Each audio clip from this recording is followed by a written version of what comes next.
My book is a work of fiction loosely inspired by my many years of covering crime and some of the things surrounding it. But today we're meeting the authors behind real life stories, including the explosive new memoir that is blowing up news feeds. The New York Times, People, everyone, including myself, talking about it. Since Hugh Hefner's death in 2017, the Playboy founder has been called everything from a trailblazer to a misogynist. But few knew Hugh Hefner as intimately as our first guest, Crystal Hefner, the woman he called his wife and was at his bedside when he died at the age of 91. She is here today in a daytime exclusive, telling her raw and unfiltered truth, from allegations that she was brainwashed to the bombshell revelation that she was never in love with Hugh Hefner. The 37-year-old takes us inside the Playboy mansion where she lived with one of the most influential and controversial men of the 20th century. The memoir is called Only Say Good Things: Surviving Playboy and Finding Myself. Its author is a brave guest of ours right now, and I absolutely applaud her for telling her truth. Please, Tamron, welcome Crystal Hefner to our show. Thank you so much for joining us. Thanks for having me. I say, bravely, because I was struck by just the title. Because, as I understand, before Hugh Hefner died, he said, promise me you would, quote, only say good things. Take me to that moment when he told you that. When Hef was getting older, before he passed away, he put me on the board of his foundation, and he made me promise that I would only say good things about him after he was gone. Over time, I realized he wanted to control the narrative. He controlled the narrative. Did you think that at the time when he asked you that he's trying to control what I will do after he's gone? A little bit, but it's not until I had more space that I fully understood. That's why this is such a powerful novel, because I can tell in reading that you needed that space. You needed that time, that distance between his death and processing all of really what happened over the course of your life. You met at a Halloween party? Yes, Halloween party 2008. I was 21 and Hef was 81. 21 and 81. You talk about your childhood, and I want to read to our audience just to set the stage, because you're 18, you're a baby, that's a baby. And you said about your background, a tough childhood, you'd experienced abuse, you'd experienced the loss of your father, financial struggles throughout your life. You said, it became easy to believe my worth as a person was entirely based on what I looked like on the outside, because inside I had nothing left to give anyone.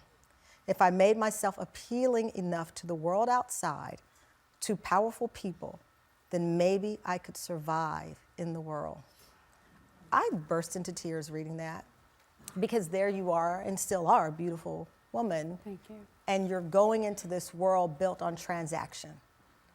And you already know that the transaction is short on the side of the woman, because the other people, no matter their gender, they're powerful.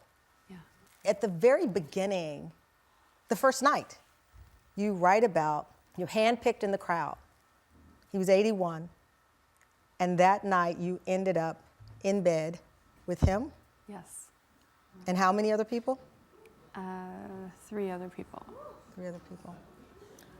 Were you afraid?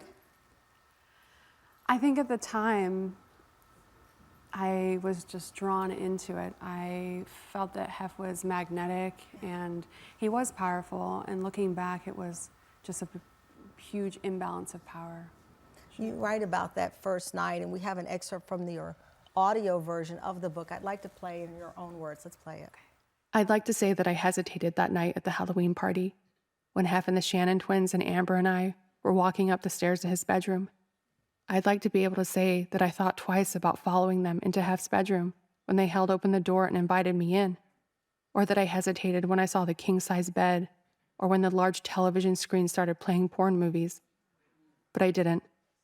I was 21 years old and had already lost the only 2 men I had ever loved. I had already lost myself. I thought I had nothing left to lose. You go on to say it felt odd and robotic. And just days after that first night, Hugh Hefner asked you to move in. Yeah. There you are. You're being picked from the crowd. Yeah. You're being leveled up.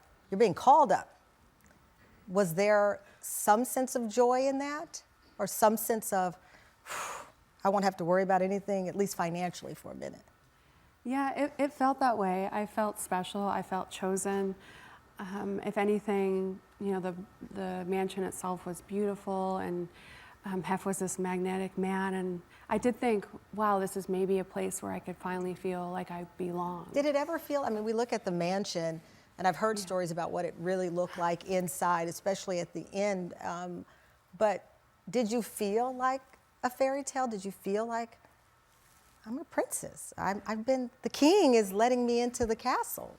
I think at first it felt magical, and it was like Charlie in the Chocolate Factory. He's Willy Wonka, and I just thought it was this magical place, but quickly it crumbled, for sure. You write about that he would pit each of the women against the other, and that they were spying on each other. Yeah.